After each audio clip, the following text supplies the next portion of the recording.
Hello ladies and gentlemen, my name's Wraith, and today I'm going to be going over my top game-winning heroic ability. Okay, this one has won me more games than most of the others. Strike comes very close, and it's not heroic strike, which is surprising, because when I say top heroic ability, I bet you think, it's either going to be strike or it's going to be defense, because Wraith loves them. No. I do love them, and they're the key to good heroes in middle-earth strategy battle game.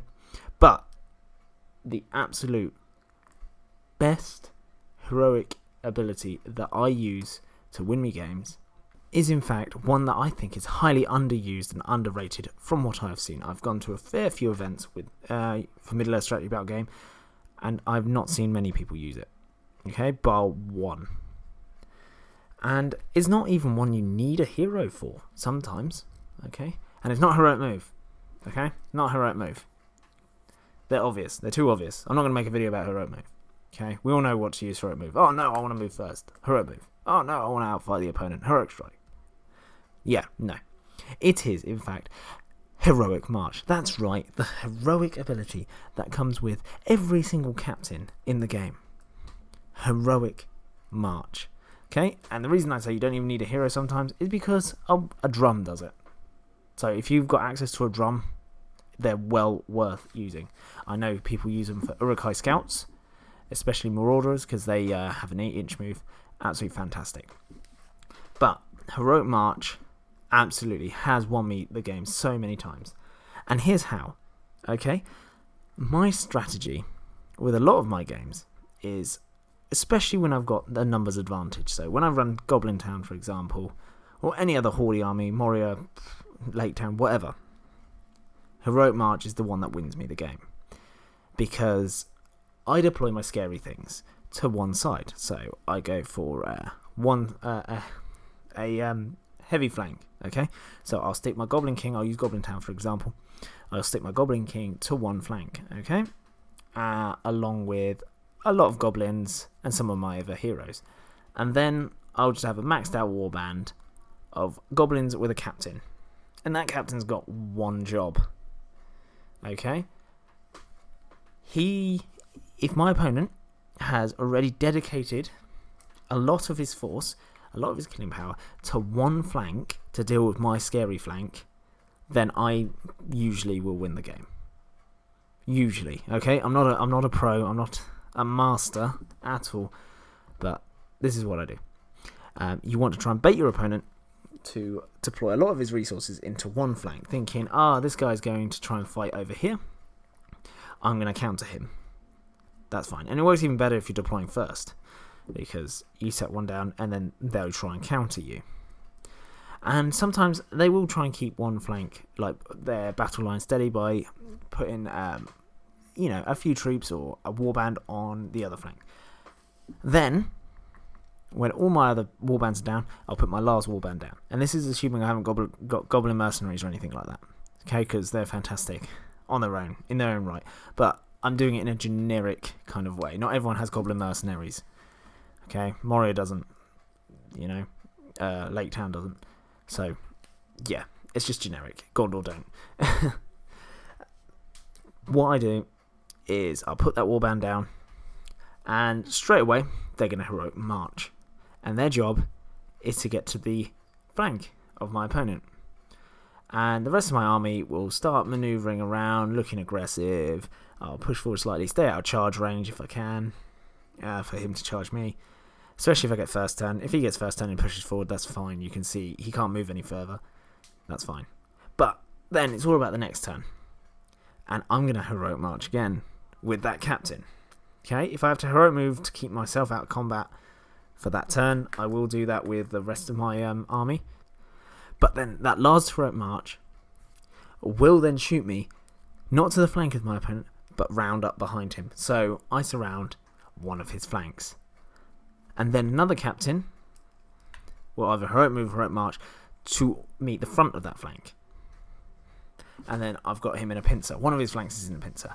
So next turn, he's got a very difficult choice. He's either got to ignore my scary flank which I've got most of my resources in, or go and support the flank that I've got 2 warbands facing up against, or he can stand and hold and fight against my scary flank. And at this point, my scary flank will try and get in to then really bait him to commit to that flank, especially if I go first. So I will try and charge in or get really close, and even if I bait a charge, that's fine. Because all I want to do is destroy, say, his left flank. That is my objective right then and there. Those 2 heroic marches, those 2 points of might, 3 even if you've had to heroic march to go and back up that flank again, it needs to go. And once I can finally charge, I'll charge it and surround that flank. And 9 times out of 10, I'll just demolish it. Okay, especially with Goblin Town, with Chittering Horde and that. So I've got everyone supporting each other. I've got a million attacks going into their 1 warband or whatever that's there. They're going to be trapped, and they're going to lose most of it. And in 2 turns of fighting, I've got that flank. Once you've got that flank, that's it. They're now in the corner, and they've only got 1 flank. They've got most of their centre left and their right flank. I've already got my scary stuff over in the right flank, so they're doing their job. All I have to do is get the rest of the army over there. And I'll just rinse and repeat pretty much.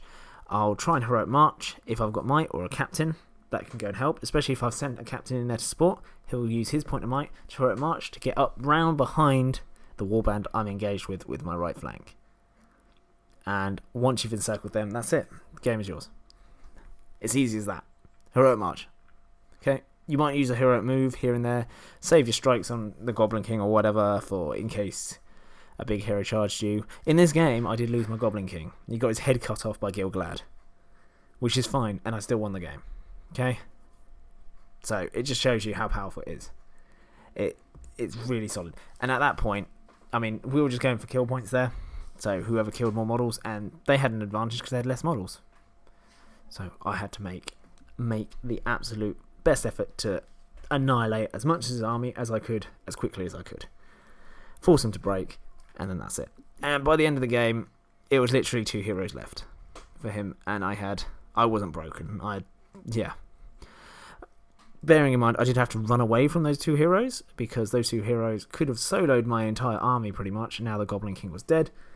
But that's exactly what I did. Any points of might I had left, I spent on heroic marching away because I'd broken him, and I was waiting for the game to end.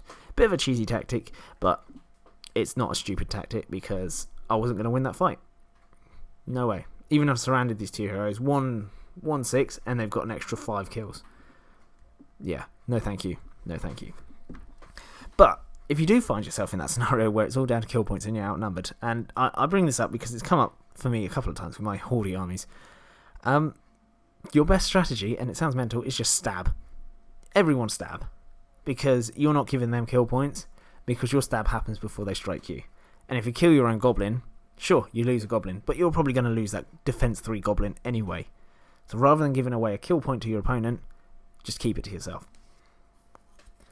That's my 2 cents on Heroic March. I absolutely adore it. I think it's fantastic.